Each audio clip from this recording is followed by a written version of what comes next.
ఐదవ సాక్ష్యము.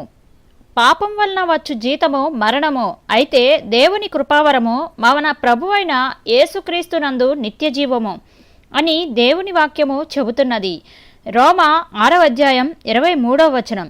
మేము క్రిందికి వెళ్తుంటే మరణంలో ఉండే బాధ, చనిపోయేటప్పుడు ఎలా ఉంటుందో ఆ అనుభవము నాకు తెలిసింది. నేను చూసిన దానిని బట్టి చాలా భయపడ్డాను. అక్కడ చాలామంది మనుషులున్నారు. వాళ్ళంతా ఏడుస్తూ కేకలు వేస్తున్నారు. అక్కడంతా కటిక చీకటిమయం, ఏమీ కనిపించడం లేదు. అయితే ప్రభు రాగానే ఆ చీకటి మాయమైపోయింది. వేల కొలది ఆత్మలు సహాయం చేయమని, దయ చూపించమని ఏడుస్తున్నారు. ఆ స్థలంలో నుండి బయటకు రప్పించమని ప్రభువును బ్రతిమలాడుతున్నారు. వారిని చూస్తుంటే ప్రభు చాలా బాధపడుతున్నారని గ్రహించి మేము కూడా చాలా బాధపడ్డాము. ఒక్క నిమిషమైనా అగ్నిలో నుండి బయటకు లాగమని వారు ప్రభువును బతిమాలుతూ ఏడుస్తున్నారు.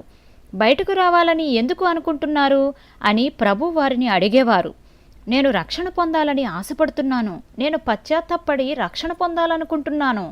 వారిలో ప్రతి ఒక్కరూ ఇచ్చే జవాబు ఇదే. అయితే వారి సమయం మించిపోయింది. ప్రియమైన వారలారా, దయచేసి నా మాటలు వినండి.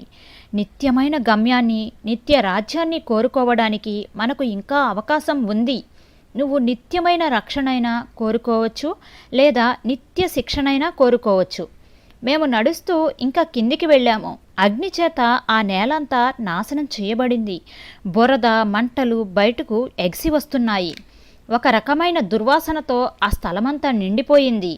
ఆ దుర్వాసనకు, అక్కడున్న వారి కేకలకు మాకు కడుపులో తిప్పి వాంతయ్యేలా అనిపించింది. మరుగుతున్న బురదలో నడుం లోతులో ఉన్న ఒక వ్యక్తిని మేము అక్కడ చూశాము. అతని చేతులు బురదలో నుండి తీసినప్పుడు ఎముకల మీద ఉన్న మాంసం ఊడిపోయి ఆ బురదలో పడిపోతున్నది. అతని అస్థిపంజరంలో ఒక రకమైన పొగమంచు మాకు కనపడింది. అది పాపం చేసిన వారిలో చిక్కుకున్న ఆత్మ అని ప్రభు చెప్పారు.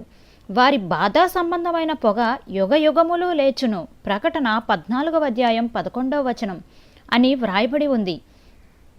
భూమి మీద ఉండగా అలక్ష్యం చేసిన ఎన్నో విషయాల యొక్క అర్థాన్ని మేము ఇక్కడ గ్రహించగలిగాము. స్పష్టమైన, కాదనలేని గొప్ప సత్యం ఏమంటే, మన నిత్యత్వాన్ని మనం ఎక్కడ గడుపుతామో మనం బ్రతికి ఉండగానే నిర్ణయించుకోవాలి. ప్రభు చేతిలో చెయ్యి వేసి నడుస్తూ నరకంలో రకరకాలైన బాధలకు వేరువేరు స్థలాలున్నాయని మేము గ్రహించాము. అనేకమైన చిన్న చిన్న గదులున్న స్థలానికి మేము వచ్చాము. చూడ్డానికి అవి జైలు గదుల్లాగా ఉన్నాయి. వాటిలో చాలామంది మనుషులుండి చాలా రకాలైన దురాత్మల చేత బాధించబడుతూ ఉన్నారు. ఆ దురాత్మలు వాళ్లను తిడుతూ, నువ్వు ఇప్పుడు సాతానును స్తుతించి ఆరాధించు, నువ్వు భూమి మీద ఉన్నప్పుడు ఆరాధించినట్లే ఇప్పుడు కూడా ఆరాధించు అంటున్నాయి. ఆ ఆత్మలు పురుగుల వలన భయంకరంగా బాధించబడుతున్నాయి. అగ్ని వారి శరీరాల మీద యాసిడ్ జల్లినట్లుగా మండుతున్నది. కత్తులతో పోట్లాడుకుంటూ ఒకరినొకరు పొడుచుకుంటున్న ఇద్దరు వ్యక్తులను ఒక జైలు గదిలో చూశాము. ఇద్దరు ఒకరినొకరు తిట్టుకుంటున్నారు. దుర్మార్గుడా, నీ వల్లే నేను ఈ స్థలానికి వచ్చాను. నేను ప్రభువును అంగీకరించకుండా నా కళ్ళు మూసుకునేలా నువ్వే చేశావు. నేను ప్రభువును అంగీకరించడానికి నువ్వు ఒప్పుకోలేదు. చాలాసార్లు అవకాశం వచ్చినా నువ్వు అడ్డుపెట్టావు. నీ వల్లనే నేను ఈ స్థలానికి వచ్చి రాత్రింబగళ్ళు బాధపడుతున్నాను అని ఒకరినొకరు దూషించుకుంటున్నారు. ఒక దర్శనం ద్వారా ప్రభువు వారి జీవితాలను మాకు చూపించారు.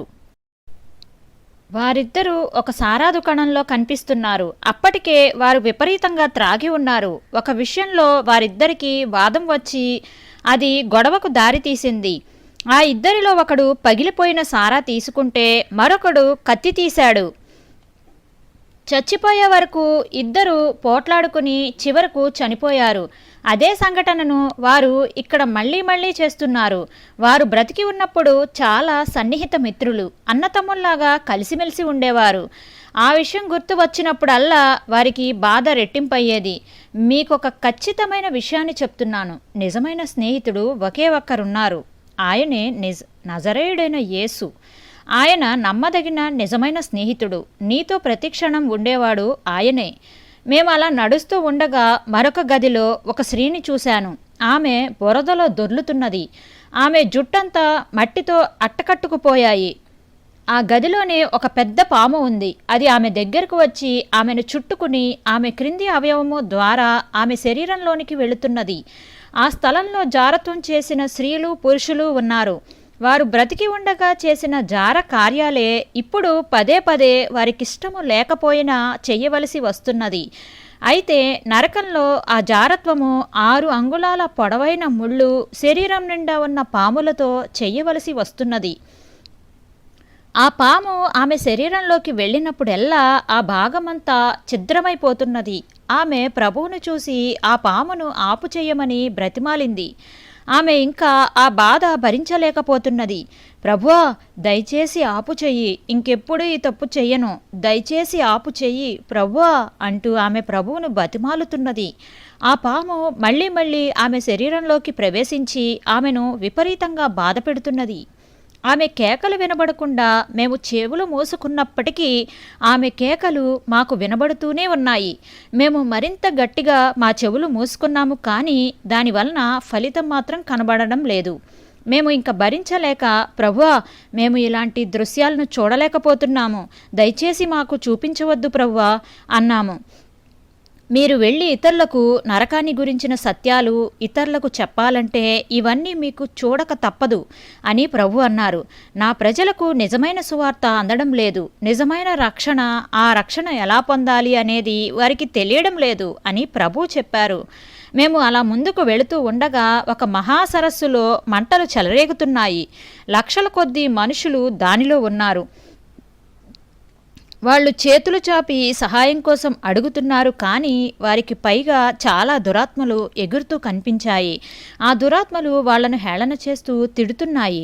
మీరు బ్రతికి ఉండగా సాతానును ఆరాధించినట్టుగానే ఇప్పుడు కూడా సాతానును ఆరాధించండి, స్తుతించండి, సాతానును గనపరచండి అంటూ వాళ్ళను హింసిస్తున్నాయి. అక్కడ లక్షల కొద్దీ జనం ఉన్నారు. ఈ దురాత్మల చేతులలో విచిత్ర ఆకారపు ఈటెలు ఉన్నాయి. ఈ ఈటెలతో ఆ సరస్సులో కాలుతున్న వారిని పొడుస్తూ బాధిస్తున్నాయి. అక్కడ కోట్ల కొద్దీ మనుషులు ఉన్నారు. ఇదంతా చూసి మేము చాలా భయపడిపోయాము. మేము ఒకవేళ ప్రభువు చేయి విడిచిపెడితే అక్కడే ఉండిపోతామేమో అని హడలిపోయాము. ఆ స్థలంలోనే దూరంగా చూస్తే ఒక వ్యక్తి భయంకరమైన బాధలోనూ వేదనలోనూ ఉండడం మేము చూశాము. అతని పైగా 2 దురాత్మలు ఎగురుతూ అతన్ని హేళన చేస్తున్నాయి. ఈటెలతో అతన్ని గుచ్చి అతని పక్కటెముకలను బయటకు లాగుతున్నాయి. ఆ దృశ్యాన్ని మేము చూడలేకపోయాము.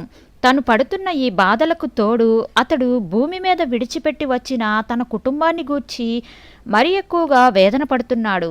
అతని కుటుంబం ఈ స్థలానికి రావడం అతనికి ఏమాత్రం ఇష్టం లేదు.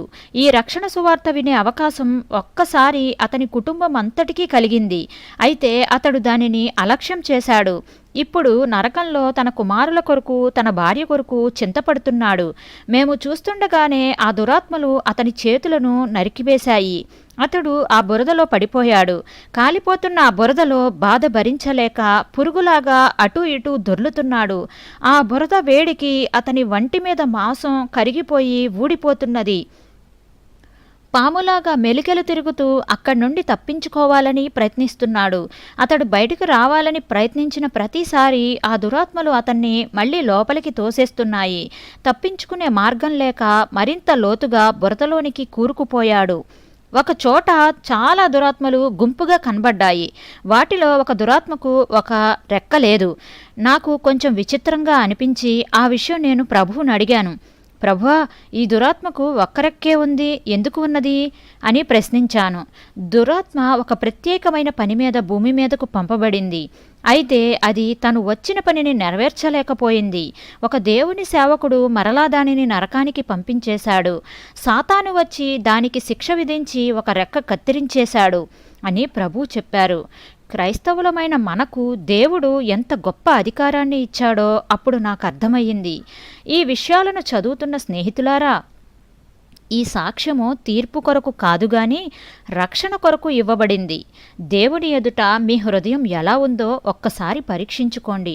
ఇప్పుడే మీ చేతులను ఆయన తట్టు చాపి మీ పాపాలను ఒప్పుకుని ఆయన ఇచ్చే రక్షణను పొందండి.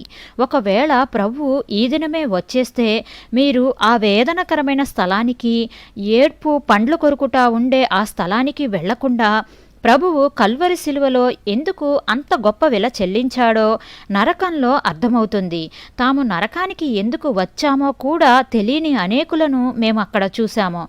వారి జీవితమంతా రకరకాల పనులతోనూ కార్యక్రమాలతోనూ నిండిపోయి వారి పాపాలను గురించి ఆలోచించే సమయం బ్రతికి ఉండగా వారికి లేకపోయింది. ప్రియ సహోదరులారా, దయచేసి మీ పాప మార్గాల నుండి దేవుని తట్టు తిరగండి. అబద్ధాలు, దొంగతనాలు, వ్యర్థ సంభాషణ, ముసలమ్మ ముచ్చట్లు ఇవన్నీ పాపాలు కావు అనుకోవద్దు. ఇవన్నీ దేవుని దృష్టిలో పాపాలే. స్నేహితుడా, దయచేసి నీ మనస్సు మార్చుకుని పరిశుద్ధమైన జీవితం జీవించు.